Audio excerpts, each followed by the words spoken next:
하시는 분들은 그냥 사람 많이 만나고 술도 많이 마시고 이런 분들이에요. 그거 뭐 못 참겠다 하면 이런 분들의 유형 만나시면 안 되고, 같은 경우에는 술이나 이런 것들 좀 안 마셔요. 다만 갑자기 약속이 잡힐 때가 많아요.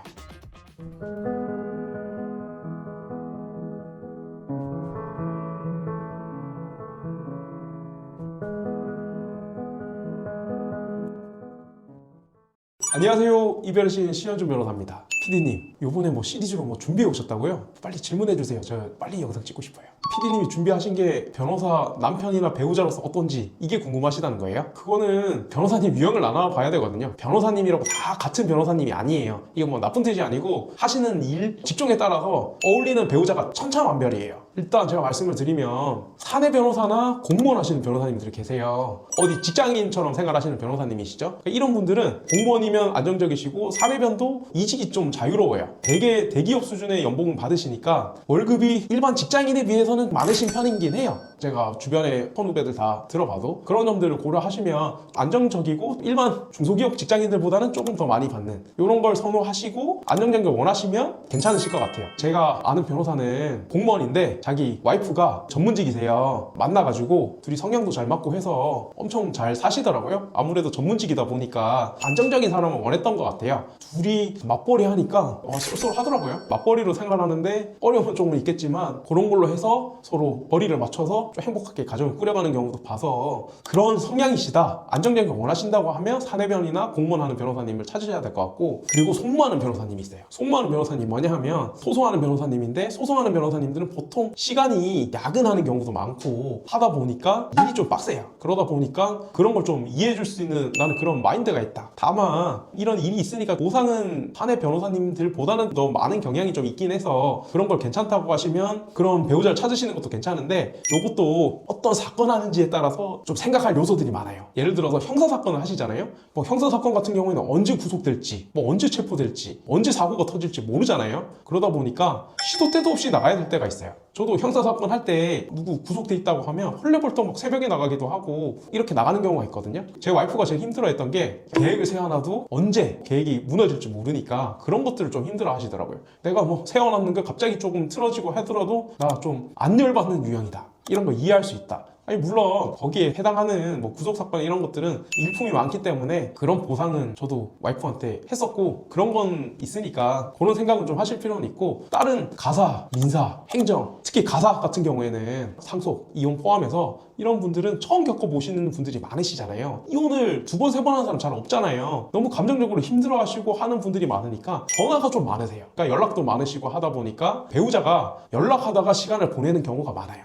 뭐 이거는 일반 뭐 민사도 마찬가지긴 한데, 이게 가사 같은 경우에는 전화가 길어져요. 많이 심적으로 힘들다 보니까 저희 변호사들 입장에서도 직업 특성상 당연하니까 저희는 그렇게 당연히 받아들이는데, 배우자 같은 경우에는 직접 일을 하는 건 아니고 그냥 옆에서 보니까 그거 자체를 좀 힘들어 하시는 분들도 계시더라고요. 그리고 간혹 그걸 좀 힘들어하는 변호사님이 있으면 토닥토닥 해줄 수 있어, 물론 힘든 만큼 보상은 오니까 괜찮을 수 있어, 이러면 괜찮으시고 내가 이런 유형이다 하면 그런 변호사님 나왔을 때 괜찮을 것 같아요. 그리고 뭐 행정이나 민사는 조금 더 연락이 좀 많다, 요런 거 빼고 통화 길이는 대체적으로 짧기 때문에 나는 너무 오래 통화하는 거 싫어 하면 전문 분야가 뭐세요? 아, 민사 행정이에요? 하면 아, 너야, 이렇게 선택을 하시면 될 것 같아요. 이분들도 보통 보상이 뭐 적지는 않습니다. 그리고 제가 말씀드리고 싶은 게 어쏘 변호사님이 있고 개업하시는 변호사님들도 있는데, 어쏘라는 거는 이제 로펌 소속돼서 일하시는 변호사님들이고, 이분들은 야근도 많고 하지만 언젠가 개업을 하시거나 월급을 받고 생활을 하시니까 요거는 그렇다 치는데, 개업하는 변호사님이다 이렇게 했을 때 개업하는 변호사님들 중에서는 오프라인 영업을 하시는 분들이 있고 온라인 영업을 하시는 분들이 있어요. 오프라인 영업을 하시는 분들은 사람 많이 만나고 술도 많이 마시고 이런 분들이에요. 그래서 약속 많고 골프 치러 많이 가고 이런 것들 좀 이해해 주셔야 돼요. 술 냄새 막 풍긴다고 싫다 하고 막 그거 뭐 못 참겠다 하면 이런 분들의 유형 만나시면 안 되고, 온라인 같은 경우에는 술이나 이런 것들은 좀 안 마셔요. 다만 온라인이 갑자기 약속이 잡힐 때가 많아요.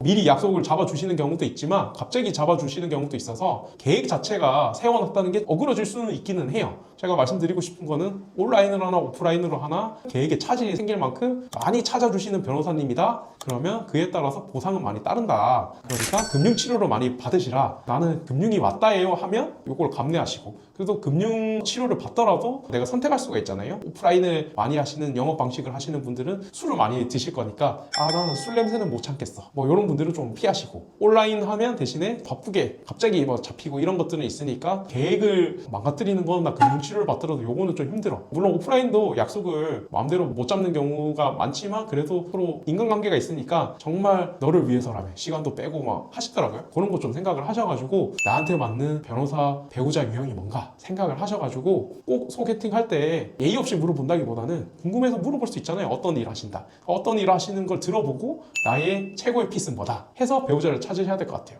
마지막으로 간단하게 정리해서 말씀을 드리면, 형사 변호사님이나 온라인 영업하는 변호사님들은 갑자기 계획을 어그러질 수 있는 일이 생길 수가 있어가지고 그거를 감내하셔야 되는 단점이 있지만 그에 상응하는 보상이 따른다. 그 다음에 가사 변호사님 같은 경우에는 충분히 감정적으로 많이 이야기를 들으시다 보니까 배우자의 감정도 잘 이해해줄 여지가 있다. 보고 있지? 내가 많이 이해해주지? 그런 장점이 있고, 보상도 그 정도로 시달릴 정도라고 하면 아마 많이 버실 거예요. 그 다음에 마지막으로 사내 변호사님이나 공무원 하시는 변호사님들은 계획을 세울 수가 있고, 거리도 직장인 치고는 나쁘지 않고 하다 보니까 나는 적절한 안정과 적절한 보상을 원하시는 분들이 있다고 하면 이런 장점이 있으니까 그렇게 생각을 하시고 정리를 하셔서 나한테 맞는 배우자 꼭 찾으시기를 제가 응원합니다. 좋아요, 구독 눌러주시면 아마도 원하시는 좋은 배우자 찾을 수 있으실 것 같아요. 지금까지 이별의 신 신현준 변호사였고, 좋아요, 구독, 알림 설정 부탁드립니다. 감사합니다.